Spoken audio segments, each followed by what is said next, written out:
kebutuhan kita tuh seperti apa, di tingkat mana. Kalau misalnya kebutuhan kita adalah finance gitu, jadi kayak kita tuh butuh untuk provide buat family gitu. Ada pemasukan dulu. Ada gitu pemasukan dulu gitu supaya dapur bisa ngebul nih istilahnya. Itu ya nggak apa-apa gitu.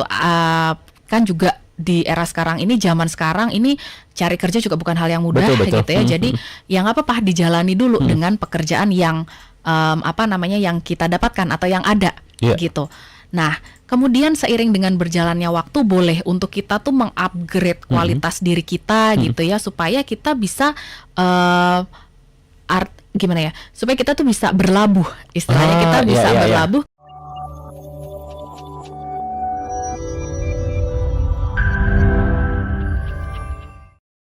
Seberapa penting sih kita memilih tempat kerja yang memiliki work-life balance? Sebenarnya ini penting untuk dapat kerja atau lebih penting lagi untuk mendapatkan tempat kerja yang punya sistem kerja work-life balance ini? Oke, Mas Hans, ini pertanyaannya menarik banget nih. Jadi seberapa penting sih kita itu memilih tempat kerja yang mendukung penerapan atau implementasi work-life balance gitu? Kalau jawaban aku ya penting banget, karena ibaratnya tuh kita milih tempat kerja itu kayak kita milih jodoh loh, Mas Hans. Kita milih jodoh itu kan kita teliti banget ya, kita kan mengenali gitu, kita berusaha mengenali. Buru-buru ya. Exactly, jangan buru-buru, kita berusaha mengenali siapa ini orang yang akan kita nikahi, karena ini kan harapannya untuk long last, hidup semati. Nah, kerjaan itu juga kurang lebih gitu, karena bisa dikalkulasi tuh kayak sepertiga dari waktu kita dalam sehari itu habis loh untuk kerjaan sebetulnya. Kalau working hours itu kan kurang lebih 8 hours kan, 8 jam. Nah, itu kan sepertiga loh waktu kita dalam sehari itu dihabiskannya untuk bekerja di tempat kerja. Nah, maka jadi penting untuk kita bisa memilih tempat kerja yang sesuai gitu dengan kebutuhan kita. Misalnya kebutuhan kita untuk work-life balance, maka penting juga untuk kita bisa memilih tempat kerja yang mendukung kita untuk punya work-life balance. Nah, kalau pertanyaannya kemudian adalah mana sih yang lebih penting, apakah dapat kerja dulu atau dapat kerja harus yang work-life balance gitu ya? Bisa work-life balance. Nah, ini ibaratnya nih gini nih, tergantung kita saat ini tuh sedang ada di kebutuhan kita tuh seperti apa, di tingkat mana. Kalau misalnya kebutuhan kita adalah finance gitu, jadi kayak kita tuh butuh untuk provide buat family gitu. Ada pemasukan dulu. Ada pemasukan dulu gitu supaya dapur bisa ngebul nih istilahnya. Itu ya nggak apa-apa gitu. Kan juga di era sekarang ini, zaman sekarang ini cari kerja juga bukan hal yang mudah gitu ya. Jadi ya nggak apa-apa dijalani dulu dengan pekerjaan yang yang kita dapatkan atau yang ada gitu. Nah, kemudian seiring dengan berjalannya waktu boleh untuk kita tuh mengupgrade kualitas diri kita gitu ya, supaya kita bisa supaya kita tuh bisa berlabuh, istilahnya kita bisa berlabuh ke ya mungkin kita punya ya tempat kerja impian itu yang punya work life balance, punya gitu, udah dapat bocorannya gitu. Punya work life balance juga, kita mendukung self development kita misalnya. Nah, itu mungkin maybe some lucky few bisa langsung pas awal kerja masuk fresh grade langsung masuknya ke tempat kerja idaman. Tapi mungkin buat orang yang nggak seberuntung itu boleh loh tetap bisa untuk meningkatkan kapasitas dirinya gitu ya, supaya nanti bisa berlabuh ke tempat kerja idaman yang dituju. Karena gini, kalau kita kerja untuk sekedar kerja, dengan kalau misalnya kita kerja di tempat yang fit atau cocok untuk kita, ini nanti pengaruhnya di sustainability, berapa lama kita bertahan di tempat kerja itu.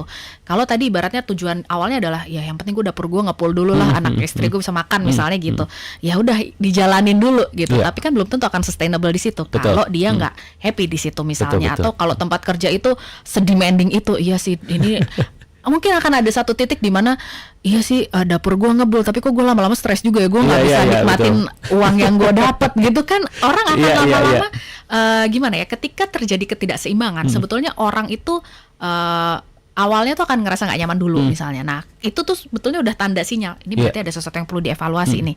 Nah, dari situlah kemudian kita mengevaluasi dan kita melakukan upaya mencari cara supaya bisa mengembalikan lagi ke titik keseimbangan itu sebetulnya gitu.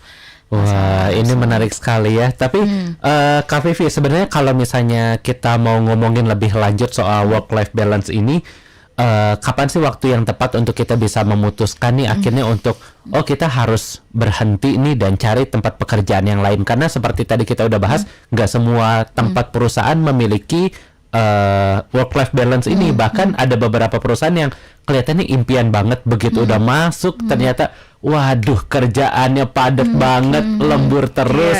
Dan kapan nih waktu yang tepat untuk oke, ini waktunya untuk berhenti? Oke, that's a good question also. Jadi kapan waktu yang tepat untuk berhenti, sebetulnya nggak ada rumus patennya untuk semua orang. Tapi yang tanda-tanda deh, aku bilangnya mungkin ada tanda ya, tanda-tanda apa yang perlu kita waspadai untuk mengevaluasi nih, kita masih perlu stay di tempat kerja ini atau kita saatnya ini adalah kita mencari tempat yang lain untuk berlalu.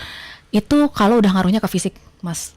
Jadi kan tadi aku udah bilang nih, kalau kita stres itu juga bisa larinya ke fisik juga, larinya dalam bentuk penyakit fisik. Kalau biasanya apa sih yang muncul di fisik ini? Kalau kata guru aku nih, Prof. Quartari nih, biasanya akan menyerang atau manifestasi munculnya adalah ke bagian tubuh yang paling lemah, Mas Hans. Apa tuh? Kalau orang yang bagian tubuh paling lemahnya adalah organ pencernaan, maka ketika dia stres muncul masalah-masalah pencernaan. Artinya tergantung orangnya ya. Betul. Ketika orang yang dia organ tubuh paling lemahnya adalah di respiratory misalnya, pernafasan. Maka ketika stres munculnya adalah masalah-masalah pernafasan, sesak, bengek, asma kayak gitu-gitu. Beda lagi kalau orang yang organ tubuh paling lemahnya dia adalah kulit. Maka ketika dia stres manifestasinya ke gatal-gatal, jerawat, flare kayak gitu-gitu. Nah, kalau misalnya udah muncul tanda-tanda fisik itu, biasanya nih patternnya gini.